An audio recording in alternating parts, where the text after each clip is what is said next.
ഗവൺമെന്റുകൾ പൗരന്മാർക്ക് ആനുകൂല്യങ്ങളും സൗജന്യങ്ങളും നൽകുന്നത് സാധാരണമാണ്. എന്നാൽ കേരളം പോലെ സാമ്പത്തികമായി പ്രതിസന്ധിയിലുള്ള ഒരു സംസ്ഥാനത്തെ ആളുകൾക്ക് അനാവശ്യമായി സാമ്പത്തിക സഹായങ്ങളും സൗജന്യങ്ങളും നൽകുന്നത് ശരിക്കും ധൂർത്താണ്. ഇങ്ങനെ ചെയ്തു കഴിഞ്ഞാൽ ഗവൺമെന്റിന്റെ സാമ്പത്തിക നില പരിതാപകരത്തിലാകുന്നതാണ്.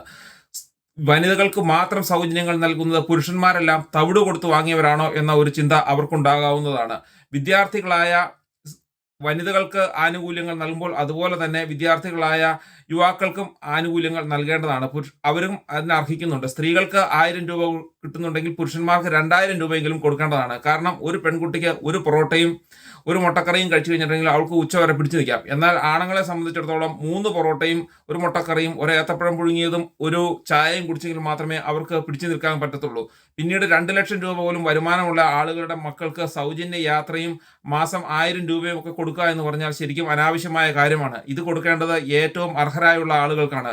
അതായത് രോഗികളായിട്ടുള്ള ആളുകളുടെ മക്കൾക്കും വിധവകളായുള്ള ആളുകളുടെ മക്കൾക്കും മാതാപിതാക്കളില്ലാത്ത ആളുകളുടെ മക്കൾക്കും തീരെ സാമ്പത്തിക ശേഷിയില്ലാത്ത ആളുകളുടെ മക്കൾക്കുമൊക്കെയാണ് ആനുകൂല്യങ്ങൾ ആദ്യമായി പ്രാഥമികമായി കൊടുക്കേണ്ടത്.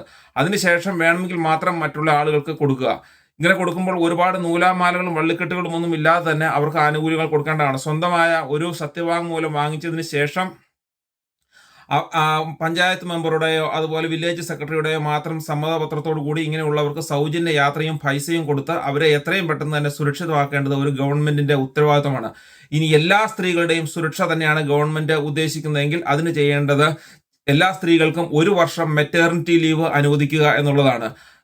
അങ്ങനെയാണെങ്കിൽ അവർക്ക് 1 വർഷം ജോലി ചെയ്യാതെ വീട്ടിലിരിക്കുകയും കുട്ടികളെ നോക്കുകയും ഒക്കെ ചെയ്യാവുന്നതാണ്. അങ്ങനെ സ്ത്രീ സമത്വം നേടിയെടുക്കാവുന്നതാണ്. 1 വർഷം അതിന്റെ സാലറിയുടെ പകുതി ഗവൺമെന്റും പകുതി വർക്ക് ചെയ്യുന്ന സ്ഥാപനവും നൽകേണ്ടതാണ്. വിദേശ രാജ്യങ്ങളിലൊക്കെ അങ്ങനെയാണ് സ്ത്രീ സുരക്ഷ നടപ്പാക്കുന്നത്. അങ്ങനെയാണ് സ്ത്രീ സമത്വം നടപ്പാക്കേണ്ടതും. അല്ലാതെ സൗജന്യ യാത്രയും മാസം 1000 രൂപയും എല്ലാവർക്കും കൊടുക്കുക എന്ന് പറഞ്ഞു കഴിഞ്ഞാൽ അത് പുരുഷന്മാർക്ക് വിഷമം ഉണ്ടാക്കുകയും സ്ത്രീകൾക്ക് ഒരുപാട് ആനുകൂല്യങ്ങൾ ലഭിക്കുന്നതായി അവർക്ക് തോന്നുകയും ചെയ്യുന്നതാണ്. Thank you.